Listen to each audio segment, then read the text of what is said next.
So Avatar, Frontiers of Pandora, From the Ashes is launching December 19th, and it drops you back into Pandora. But this time, you're not a rookie. You step into the shoes of Solek, a full-on Na'vi warrior on a revenge path.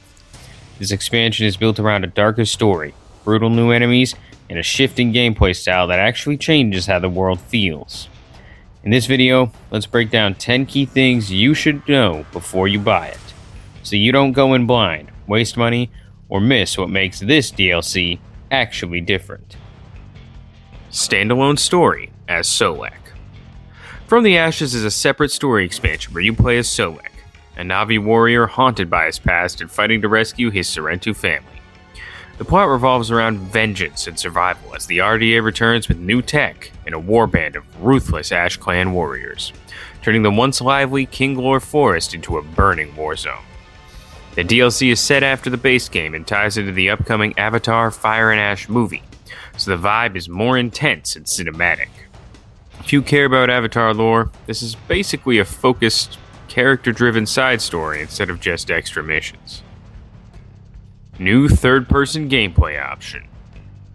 Unlike the base game, From the Ashes is designed primarily around third-person gameplay, while still letting you switch to first-person if you want. Combat, movement, and finishers are tuned so you can actually see Solek in action, making fights feel more like an action game than just a shooter. Third person also helps with spatial awareness with dodging RDA mechs, scale suits, and new enemies charging at you from different angles. If you didn't vibe with the full first person in the base game, this camera shift alone might make the DLC feel like a different experience worth trying.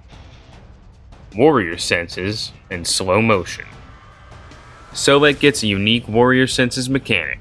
As you deal or take damage and defeat enemies, a meter fills up, and when you trigger it, you gain temporary damage immunity, boosted damage, and bonus XP.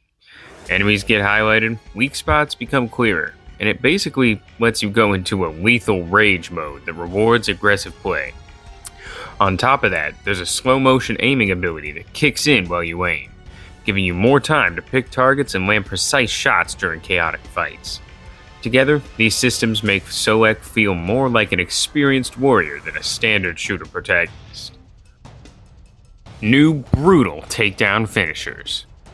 Melee was pretty basic in the base game, but From the Ashes adds brutal new combat finishers that can use in both stealth and full-on combat. These finishers let Solek quickly delete enemies at close range, keep his momentum going, and even help charge up warrior senses. You can perform them on the ground or in the air, which fits the whole agile Na'vi fantasy and makes closing the distance actually rewarding instead of risky and clunky. If you enjoy stylish kills and getting up close, instead of just sniping from afar, this DLC clearly leans harder into that power fantasy. Tougher enemies and new RDA tech. The RDA is not copy-pasted here. They show up with upgraded AMPs, scale suits, hellhounds, and stronger tech to match Solek's increased power. These enemies hit harder, move faster, and force you to actually use warrior senses, slow motion, and finishers instead of sleepwalking through encounters. On top of that, there's an Ash Clan warband involved, adding a Na'vi versus Na'vi conflict, where, instead of just blue people versus humans, all the time. If you found the base game's combat a bit too chill or repetitive, this expansion is clearly trying to push you into more intense, tactical fights. Kinglor Forest and Changing Pandora. From the Ashes is mainly set in the Kinglor Forest, a region that used to be thriving but is now burning and twisted thanks to the empowered RDA and Ash Clan. Visually, this means you get a mix of classic lush Pandora vibes and scorched, smoky battlefields where the environment itself tells the story of the conflict. The expansion aims to show how war literally reshapes Pandora, so it's less about pure sightseeing and more about moving through ruined homes, charred trees, and disrupted ecosystems. If you loved exploring in the base game, expect a more war-torn, dramatic version of that here. Streamlined progression and upgrades. Instead of using the full open-ended crafting and weapon system from the base game, From the Ashes goes for a more streamlined upgrade approach. Weapon upgrades are more direct and focused, so you're not constantly grinding materials or micromanaging builds. But still, improving Solek's gear in a meaningful way. This fits the faster, action-heavy design of the DLC, keeping you in combat and story beats rather than in menus. If you like the idea of progression but found the original systems a bit much or grindy, this tighter structure might actually be a positive change for you. Single-player focus and co-op differences.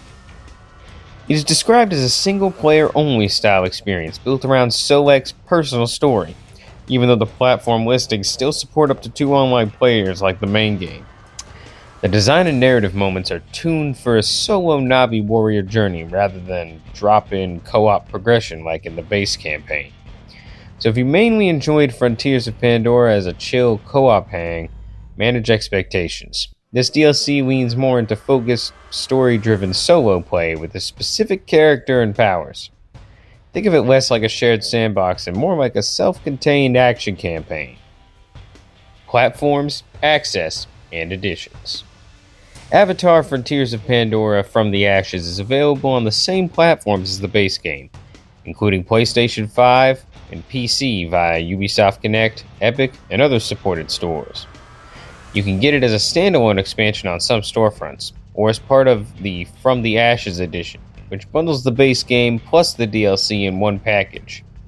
The expansion is scheduled to be playable starting on December 19th, 2025, and some editions include extra cosmetic content like floating mountains banshee color patterns for your flying mount.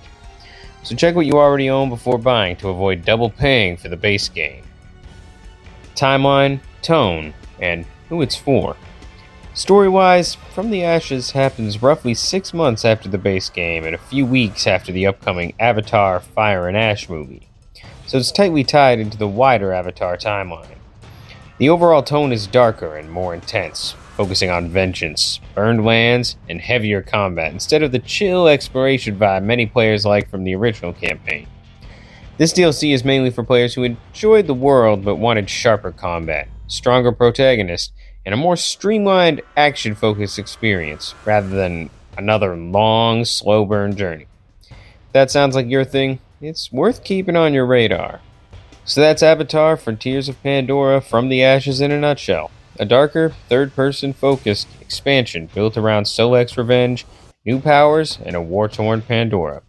If you love the world but wanted tougher combat, cleaner progression, and a more intense story tied to the new movie, this DLC might finally scratch that itch. As always, don't just buy on hype. Use these points to decide if this style of Avatar experience is really for you. If this breakdown helped clear your doubts, drop a like, hit subscribe, and tell me in the comments if you're jumping back into Pandora or skipping out on this one. Just you and me now, Solek. And I see you.